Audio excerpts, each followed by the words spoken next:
আপনি মহাসচিব একটা কাজ করে আপনি জানেন না, ভাইস প্রেসিডেন্ট হিসাবে এটা কেমন ডেমোক্রেসি একটা দলে? আপনারা কারা সেটা বলেন না। আপনারা ৩ তারিখে রুমের ভিতরে ঘুমেছিলেন, সেই জন্য আপনারা জানেন না আমরা কারা। আপনারা জানেন না বাড্ডার ব্রিজে কতগুলা লাশ পড়েছিল, এই জন্য আপনারা জানেন না। আপনারা জানেন না চিটংয়ে কি হয়েছিল, অসংখ্য মানুষের চোখগুলো কেড়ে নেওয়া হয়েছিল। ওই মানুষগুলা যখন চোখের চিকিৎসা শেষে আসবে বলবে আমরা কারা।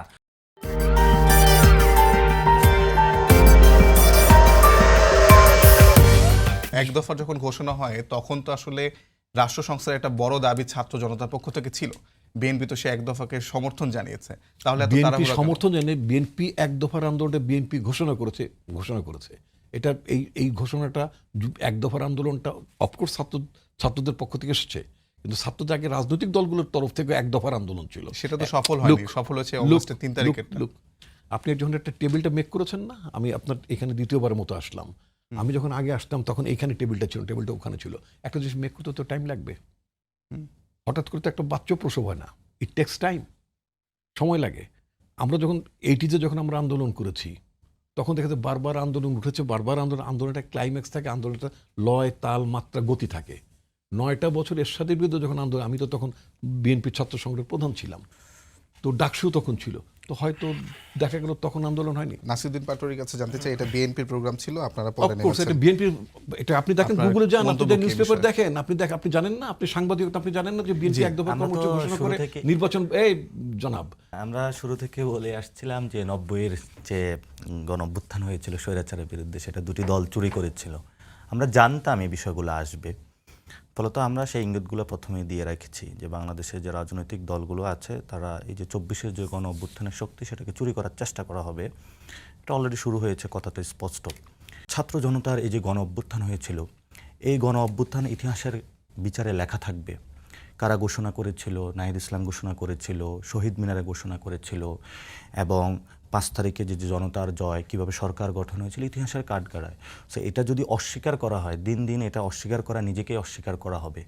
এবং আমরা শুরু থেকেই বলে আসছি, বিএনপির অনেক নেতাকর্মী যারা অংশগ্রহণ করেছিল, তারা দলীয় কমান্ডের বাইরে গিয়ে অংশগ্রহণ করেছিল, তারা সেখানেই দলকে রিজেক্ট করেছিল, বাংলাদেশে নতুনত্ব চেয়েছিল, এবং সেই নতুনত্ব সাড়া দিয়ে আমরা দেখেছি 5 তারিখে তাদের জনজোয়ার মাঠে দেখেছিলাম। 5 তারিখে যে জনজোয়ারটা মাঠে আমরা দেখেছিলাম, সেটা কোনো বিএনপির কোনো বিজয় র্যালি ছিল না, কোনো সমাবেশ ছিল না। এই সমাবেশ ছিল বাংলাদেশের জনগণের একটি স্বতঃস্ফূর্ত অংশগ্রহণ। সেই বাংলাদেশের স্বতঃস্ফূর্ত অংশগ্রহণকে ছবি দেখিয়ে কেউ যদি এটি কোনো বিএনপি বা দলীয় দাবি করে, সেটা নিছক এই জাতির সাথে হলে প্রতারণা হবে। বাংলাদেশের মানুষ যথেষ্ট বুদ্ধিমান এবং চালাক, তারা অতীতেও কখনো এই প্রতারণা মেনে নেয়নি, 90-এর পরে নেয়নি, 71-এর পরে তারা নেয়নি। যিনি একজন বাংলাদেশের স্বাধীনতার ক্ষেত্রে অনন্য ভূমিকা পালন করেছিলেন, তাকে বাংলাদেশের মানুষ তার বাকশালতার কারণে তাকে রিজেক্ট করেছে। সো ইতিহাস থেকে শিক্ষাগুলো হলো যে সব রাজনৈতিক দলগুলো নিতে হবে।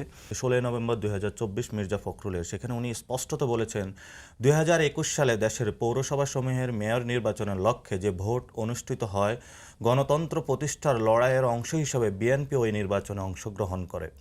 শত বাধা ও কারচুপি সত্ত্বেও বিএনপির কিছু প্রার্থী উক্ত নির্বাচনে বিজয়ী হয়। এটা কোর্ট আমি মিডিয়ার সামনে আজকে দেখাইতে পারবো, এটা আজকে সোশ্যাল মিডিয়াতে ভাইরাল। তো আপনাদের অনেক কিছু ভাইরাল হওয়া মানে কি সেটা জেনুইন না? ওকে না, ওনারা যদি উনি দলীয় স্ট্যান্ডের বাইরে গিয়ে যদি এটা অপোজ করে সেটা আলাদা কথা। আপনি মহাসচিব একটা কাজ করে আপনি জানেন না, ভাইস প্রেসিডেন্ট হিসাবে এটা কেমন ডেমোক্রেসি একটা দলে? আমরা তো এই সিস্টেমগুলোর বিরোধিতা করে আসছি। আপনারা কারা সেটা বলেন না। আপনারা 3 তারিখে রুমের ভিতরে ঘুমেছিলেন, সেই জন্য আপনারা জানেন না আমরা কারা। আপনারা জানেন না বাড্ডার ব্রিজে কতগুলা লাশ পড়েছিল, এই জন্য আপনারা জানেন না। আপনারা জানেন না মিরপুরে কি হয়েছিল, আপনারা জানেন না। আপনারা জানেন না, আপনারা জানেন না যাত্রাবাড়িতে কি হয়েছিল, কতগুলো শহীদ হয়েছিল, সেই সংখ্যাটাও বলতে পারবেন না। আপনারা জানেন না কুমিল্লাতে কি হয়েছিল, আপনারা জানেন না সিলেটে কি হয়েছিল, আপনারা জানেন না চিটংয়ে কি হয়েছিল, অসংখ্য মানুষের চোখগুলো কেড়ে নেওয়া হয়েছিল। ওই মানুষগুলো যখন চোখের চিকিৎসা শেষে আসবে বলবে আমরা কারা। আমরা এই বাংলাদেশকে নতুন করে স্বাধীন করেছি। আমরা হলাম তারা যারা বেগম জিয়ার জীবন 15 ইয়ার্সে যারা আপনারা মুক্ত করতে পারেন নাই, আমরা তারা যারা বেগম জিয়াকে মুক্ত করে দিয়েছি।